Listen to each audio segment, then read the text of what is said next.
श्री शिवाय नमस्तुभ्यम। हर हर महादेव। आप सबको पता है कि सावन का बहुत ही प्यारा सा महीना चल रहा है और आ गई है सावन मास की अष्टमी। 18 जुलाई शुक्रवार के दिन श्रावण मास की अष्टमी का बहुत ही प्यारा सा दिन है।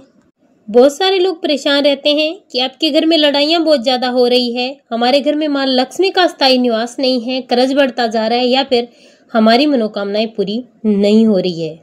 तो आज की ये वीडियो सिर्फ और सिर्फ आपके लिए है। पूज्य गुरुदेव जी की कथा से सुन करके समझ करके आपको समझाने का पूरा प्रयास करूंगा, परंतु उससे पहले अगर आप भी महादेव के सच्चे भक्त और महादेव की कृपा प्राप्त करना चाहते हैं तो चैनल को सब्सक्राइब करके कमेंट बॉक्स में हर हर महादेव जरूर लिखें। आज की इस पूरी वीडियो में हम अष्टमी के दिन किए जाने वाले 3 महाउपायों के बारे में बात करने वाले हैं जो आप लोगों को जरूर करने हैं। सबसे पहले बात कर लेते हैं पूज्य गुरु जी द्वारा बताए गए सबसे पहले उपाय की। अगर आपके घर में लड़ाई बहुत ज्यादा हो रही है, आपसी मतभेद बहुत ज्यादा है, एक दूसरे में बन ही नहीं पा रही है, पूरे दिन एक दूसरे के साथ लड़ाई झगड़ा हो रहा है, चाहे पति पत्नी में हो, चाहे सास बहू में हो, चाहे माँ बेटे में हो, घर में परिवार में किसी के बीच में अगर लड़ाई झगड़ा हो रहा है और अगर आपकी कोई इज्जत नहीं करते हैं तो आज की ये वीडियो आपके लिए बहुत ही सुंदर सा उपाय है, आप सभी को जरूर करना है। इस उपाय को करने के लिए आपको जाना होगा बेलपत्र के पेड़ के नीचे। इस उपाय के लिए आपको लेना है सबसे पहले थोड़ा सा दूध, इसी के साथ आपको लेना है थोड़ा सा दही, इसी के साथ आपको लेना है थोड़ा सा घी और इसी के साथ आपको लेना है शहद और साथ ही साथ आपको लेना है थोड़ी सी शक्कर या फिर गुड़। इन 5 चीजों को आपको एक दूसरे के अंदर मिक्स नहीं करना है, बिल्कुल आपको अलग अलग रखना है और इसी के साथ आपको लेना है लाल कपड़ा। ये 5 चीज और लाल कपड़ा लेकर के, लाल कपड़ा जरूरी नहीं कि नया हो, आप साफ सुथरा धुला हुआ पुराना कपड़ा भी ले सकते हैं और इसी के साथ आपको लेने हैं 108 चावल के दाने और इसी के साथ आपको तांबे के पात्र में जल भरना है और 1 दीपक आपको गाय माता की घी का तैयार करना है। इतनी सारी चीजें लेकर आपको जाना है बेलपत्री के वृक्ष के नीचे। अब सबसे पहले आपको करना क्या है, बेलपत्री के वृक्ष के नीचे, बेलपत्री के वृक्ष के पेड़ की जड़ की मिट्टी से ही आपको एक पार्थिव शिवलिंग का निर्माण करना है। पार्थिव शिवलिंग का निर्माण करने के बाद आपको इसी के साथ में 2 पिंडी बनानी है, छोटी छोटी गाय माता के गोबर से, एक भगवान गणेश के नाम की और एक माँ पार्वती के नाम की। 2 पिंडी आपको बनानी है गाय माता के गोबर की, एक आपको पार्थिव शिवलिंग का निर्माण करना है। इतना करने के बाद आपके पास जो एक दीपक है उस दीपक को आपको प्रज्वलित कर देना है श्री शिवाय नमस्तुभ्य मंत्र का जाप करते। दीपक प्रज्वलित करने के बाद आपके पास दूध, दही, घी, शक्कर, शहद लेकर आए, उनसे आपको एक एक करके महादेव की जो पार्थिव शिवलिंग है उसका आपको अभिषेक करना है। महादेव की शिवलिंग पर ये चीजें समर्पित करने के बाद आपको चावल समर्पित अभी नहीं करना है। 1 लोटा जल जो आप अपने साथ लेकर आए उसे आप महादेव की शिवलिंग पर समर्पित कर दीजिए श्री शिवाय नमस्तुभ्य मंत्र का जाप करते हुए।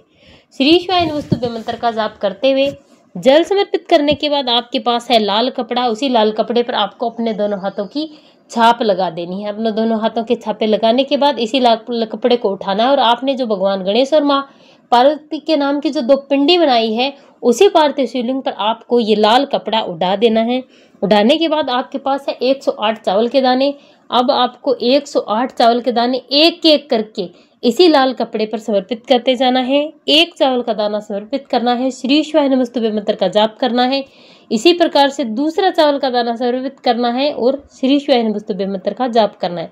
इसी प्रकार से 108 दाने समर्पित करते हुए 108 बार आपको श्री शिवाय नमस्तुभ्य मंत्र का जाप करना है। इतना करने के बाद आपको यहीं पर बेलपत्री के पेड़ के नीचे थोड़ी देर आपको बैठना है। बैठने के बाद जब दीपक ठंडा हो जाए तब तक आपको बैठना है। दीपक ठंडा हो जाए उसके बाद आपको ये चावल के दाने उठाने हैं, 108 चावल के दाने और ये लाल कपड़ा, इसे ले जाना है और इस पार्थिव शिवलिंग को इसे ले जाना है जहाँ कहीं भी नदी, तालाब, कुआं, बावड़ी है वहां पर ले जा करके विसर्जित कर देना है। और अगर आपके घर के आसपास जहाँ पर आप ये उपाय करें बेलपत्र के वृक्ष के नीचे, वहां पर अगर नदी, तालाब या कुआं, बावड़ी नहीं है तो आप बाल्टी में जल भर करके उसमें विसर्जित कर सकते हैं और तब तक आपको वहीं पर रहना है जब तक ये शिवलिंग घुल ना जाए। जब तक इसमें घुल जाता है तब आपको वहीं पर इसका विसर्जन करके घर आ जाना है। जो भी व्यक्ति श्रावण मास की अष्टमी तिथि के दिन इस उपाय को कर लेता है उस व्यक्ति की ऐश्वर्य और कीर्ति बढ़ जाती है, घर में लड़ाई झगड़े नहीं होते, घर के लोग उस व्यक्ति की इज्जत करना प्रारंभ कर देते हैं, वो व्यक्ति ऊपर उठने लगता है। ये तो था हमारा पहला उपाय। चलिए बात करते हैं पूज्य गुरुजी द्वारा बताए गए दूसरे उपाय की। ये उपाय है मनोकामना पूर्ति के लिए। कैसी भी मनोकामना है, पूरी नहीं हो पा रही है, व्यापार है, कारोबार है, दुकान है, बंद पड़ा है, आपकी जो मनोकामना है नौकरी को लेकर, धन को लेकर, अगर आपको धन नहीं प्राप्त हो रहा है, नौकरी नहीं मिल पा रही है, आपकी मनचाही नौकरी नहीं मिल पा रही है, कर्ज बढ़ता जा रहा है, तो आज का ये उपाय आपको श्रावण मास की अष्टमी के दिन जरूर करना है। इस उपाय के लिए मात्र और मात्र आपको 1 लोटा जल लेना है। तांबे के पात्र में अपने घर से जल भरना है, थोड़ा सा गंगा जल डालना है, लेकर चले जाना है महादेव के मंदिर में शिवलिंग के पास, और आपको कुछ भी नहीं लेना। लेकिन इस जल को समर्पित करने का एक नियम है। सबसे पहले उत्तर दिशा की तरफ मुँह करके आपको महादेव की शिवलिंग पर जल समर्पित करना है। आधे से ज्यादा जब जल समर्पित हो जाए और थोड़ा सा जल कलश में बचता है तो आपको उसे रख लेना है। सारा जल आपको समर्पित नहीं करना है, इस बात का विशेष ध्यान रखें। इसके बाद आप चंदन, फूल, बेलपत्री, जो भी चीजें महादेव को समर्पित करना चाहते हैं करें। दीपक जलाना चाहते हैं दीपक जलाएं, पूजा आरती करें, मंत्र जाप करें, जैसी आपकी इच्छा उस प्रकार से पूजा करें। और जब आप मंदिर से बाहर जाएंगे तो मंदिर के बाहर बैठे होंगे नंदी बाबा, और नंदी बाबा का जो उठा हुआ पैर है उस पर आपको श्री शिवाय नमस्तुभ्यं मंत्र का जाप करते हुए इस कलश वाला जल समर्पित कर देना है। समर्पित करने के बाद आपको नंदी बाबा के राइट साइड का जो कान है उसमें आपको अपनी मनोकामना कर देनी है। और मनोकामना करने से पहले आपको कान में बोलना है स्वयसा।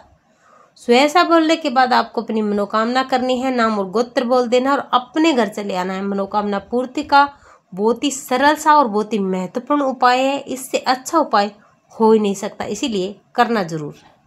और चलिए बात करते हैं पूज्य गुरु जी द्वारा बताए गए तीसरे उपाय की। जो अगर आपको लगता है कि आपके घर में किसी भी प्रकार की नेगेटिव एनर्जी है, भूत प्रेत की बाधा है, आपके दुश्मन बहुत ज्यादा है और कोई भी आपका अगर काम बिगाड़ देता है, आपका कोई भी काम बन ही नहीं पा रहा है, आपके मन में अशांति रहती है, कुछ भी आपके साथ अच्छा नहीं हो रहा है, तो आपको अष्टमी की रात्रि में रात्रि के 12 बजे ठीक आपको 1 चौमुखी दीपक तैयार करना है। दीपक आप आटे या मिट्टी का कोई भी बना सकते हैं। 4 बातियां आपको लगानी है और अपने घर की उत्तर दिशा में आपको लेकर चले जाना है।